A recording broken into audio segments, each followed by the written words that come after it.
The Red Army is pushing from now liberated Belarus into Lithuania. The route from Minsk to Vilnius is stippled with treacherous German ambushes, as retreating Wehrmacht forces carry out delaying actions and seek to sap the Soviet advance. Today I'm in command of an armored infantry company destined to cross the border and lead the charge into Lithuania, the tip of the spear, seeking the title and glory that come with being the first on the scene and the first to bleed for it. But we are waylaid. My lead tank has detonated on the road from my main column, but not to a landmine, as an anti-tank round was seen streaking out from the boughs of a nearby wooded village. I've got 2 platoons of T-34 tanks, 2 infantry platoons with rifles, roughly at 70% strength, and a pair of sniper teams held up waiting in the cover of heavier forest installed by this ambush. The clock is ticking as other allied groups catch up to us on the MSR, so we need to clear this ambush and get back on the road ASAP. The Germans are posted up in this nearby village, Pilkapiai, a suburb of the Lithuanian town Medininkai. The village runs through a strip of heavy forest, operating a large farmland to the south and smaller farmsteads along the MSR to the north. I'm going to split my force into 2 groups, Group 1 and Group 2, each consisting of a tank platoon, an infantry platoon, and an HQ and weapons team. My avenue of approach begins here, on this small road running along the nation's border. There's a good base of fire here, and I'll set up Group 2 to oversee the initial advance, with heavy covering fire. With a base of fire established, I'll move Group 1 in tank descent style forward to phase line Leonid. At Leonid, they'll dismount and shock the Germans up close, engaging and sundering the defending force, while Group 2 will move to this patch of trees atop a slight ridge, here. From this new position, Group 2 will have eyes on the village longwise, as well as on these small auxiliary farmsteads near the MSR. They can continue as a base of fire, while Group 1 pushes through Leonid and towards phase line Mikhail, here. Things will get messy once I'm inside the village, so I plan on locking down the open farmlands to the south so I can use them for flanking shots on any defenders visible to me.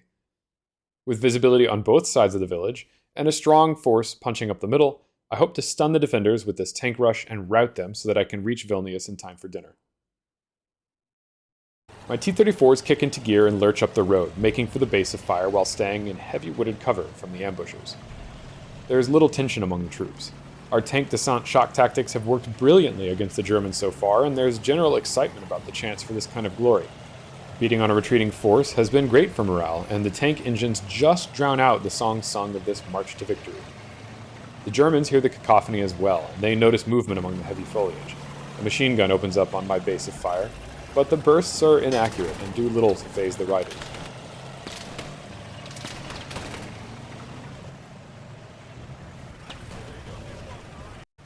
Group 2 digs in and takes positions along the tree line and a picket fence.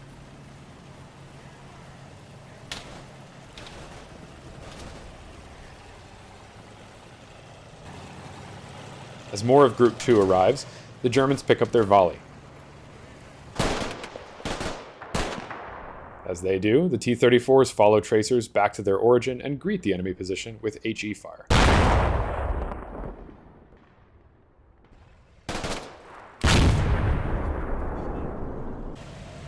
Group 1 pushes past, following the border road, to prepare for its charge.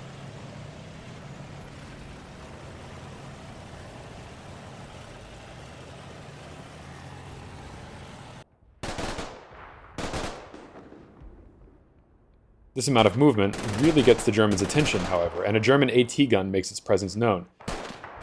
It's struggling to zero itself on my heavily obscured tanks, but this is nothing to take lightly. My base of fire engages.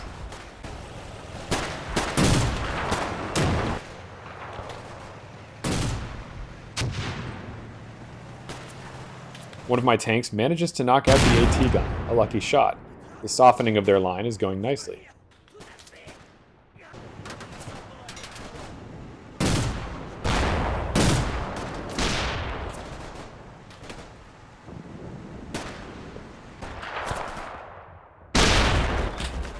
Taking casualties and enduring heavy tank fire, the Germans break from their first line and fall back to what I presume is a secondary strongpoint. I predicted this. Now this is when I move Group 1 into its staging area.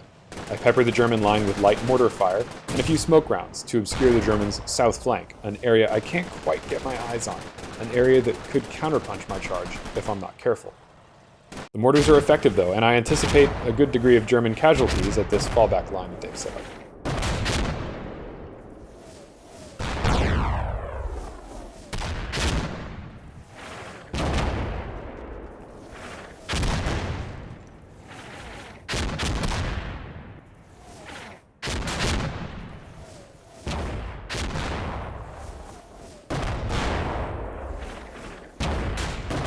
This is as good as it'll get. I don't want to lose momentum, so Group 1 begins its charge.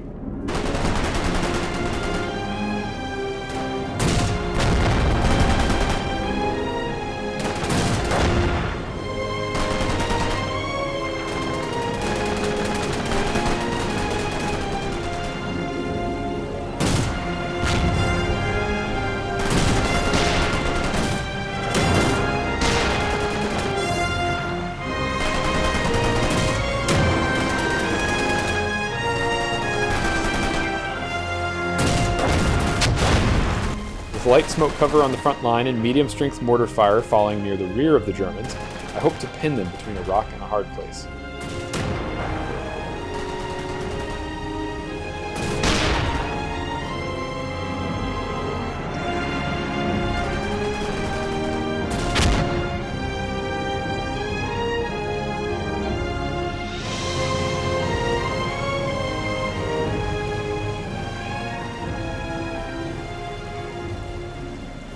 Next, I have my tanks push forward. I'm really leaning hard on intimidation factor, and I don't want my softer infantry to be the first thing cresting the berm.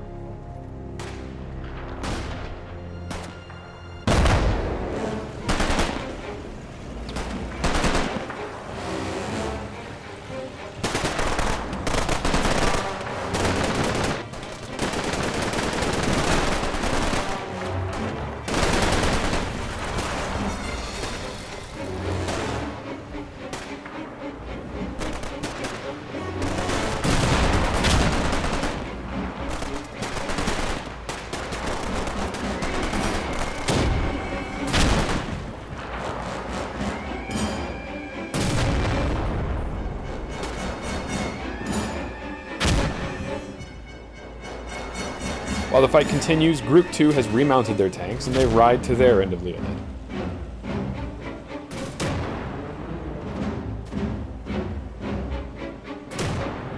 On the southmost flank, the smoke clears, and I push a lone T-34 out as an experiment. I want to catch retreating Germans, I want to outflank the defenders, I want to probe for any third fallback line in a possible defense-in-depth situation, and I want to maintain the morale shock, reminding them that I can encircle them faster than they can collect themselves.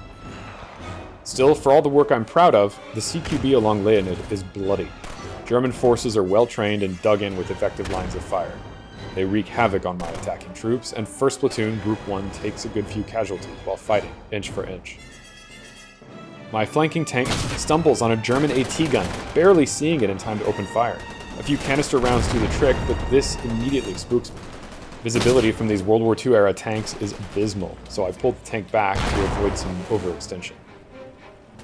With my HQ team at the new northern base of fire, and with Group 1 still pinned in close quarters fights, trying to close the deal, I have the line infantry from Group 2 pushed to the edge of Pilkapad. They'll have to do this themselves, and Group 1 can reinforce them shortly later. Some of the Desant dismounts were a bit risky, evidently, and an unseen German gun destroys one of my T-34s. This is the first tank casualty, and it's a grave moment of the fight. This was supposed to be quick and simple, and this error was completely avoidable. Group 2's dismounts care not. They push in and meet heavy expected resistance. The Germans have numerous automatic weapons trained on this approach.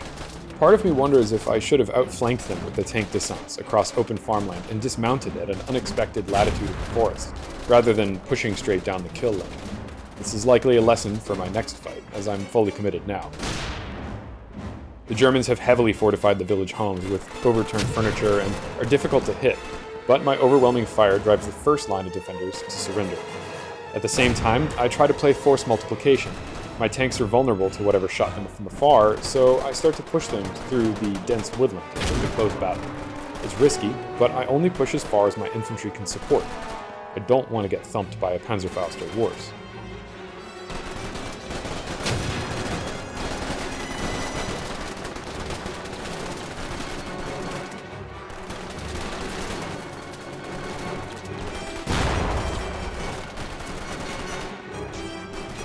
Outflanking them is working, and my force in the farmland is scoring devastating enfilade across the spotted Germans.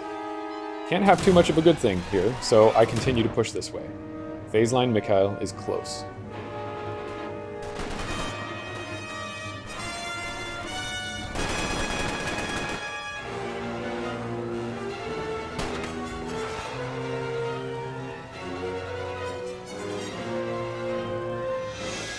Each successive defensive position is more obscured and defended than the last. The Germans have MG-42s, anti-tank guns, and more. I definitely should have tried to outflank them with a Desant push, a flanking dismount. But, miraculously, my casualties remain fairly low. The foliage and surrounding farm equipment is dense enough that much of this inbound fire fails to land.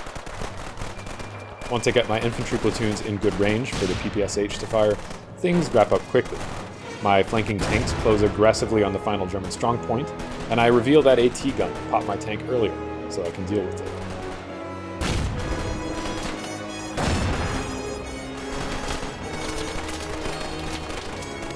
As Group 1 moves in to clean up, Group 2 restages and prepares to jump to the auxiliary farmhouses, the forested cluster closer to the road. But it's here that the Germans come out with white flags. Their ambush is kaput, and they know it. The battle for phase line Leonid was brutal. 8 were killed there alone. 4 more died pushing on phase line Mikhail. I incurred several wounded too, mostly in the forest battle. The worst loss was definitely the T-34, a serious mistake to be sure. The Germans fared much worse, however. Their ambushing force was around 80, roughly, originally, but only 14 remained unscathed from that 80. In my race to finish this quickly, I skipped the heavy mortar barrage I should have performed. Phase line Leonid should have been rubble before I moved in. Such is the cost of chasing glory. I also should have struck a lance of Desant infantry around the back of the village, as I said earlier, something I doubt the Germans were entrenched for, and it would have opened a new front for them. Instead, I played into their hands, assaulting right up their kill zone in the alley that they had prepared for. This mission was a really fun one, because I'm a newcomer to World War II-era Russian doctrine, and I often find myself playing these games as Russians, or anyone for that matter, using American modern doctrine. This mission essentially requires that you use Desant-style shock tactics, and boy, it's fun. I can't wait to pull another one of these together. Next up, I'm going to be playing some Fortress Italy. I've got one of those in the works. I'm trying my first actual combat mission campaign. Stay tuned for that. And interspersed between those episodes, I'll be doing some of the more modern combat mission titles, since I know a couple of you were asking for those. After episode 1 of my Fortress Italy campaign, I've got a Shock Force 2 mission coming. Thanks for watching. Hope you enjoyed. And as usual, keep sharing your amazing feedback in the comments. You all have really helped me improve my tactics and the way that I think about these simulations. The combat mission community seriously rocks.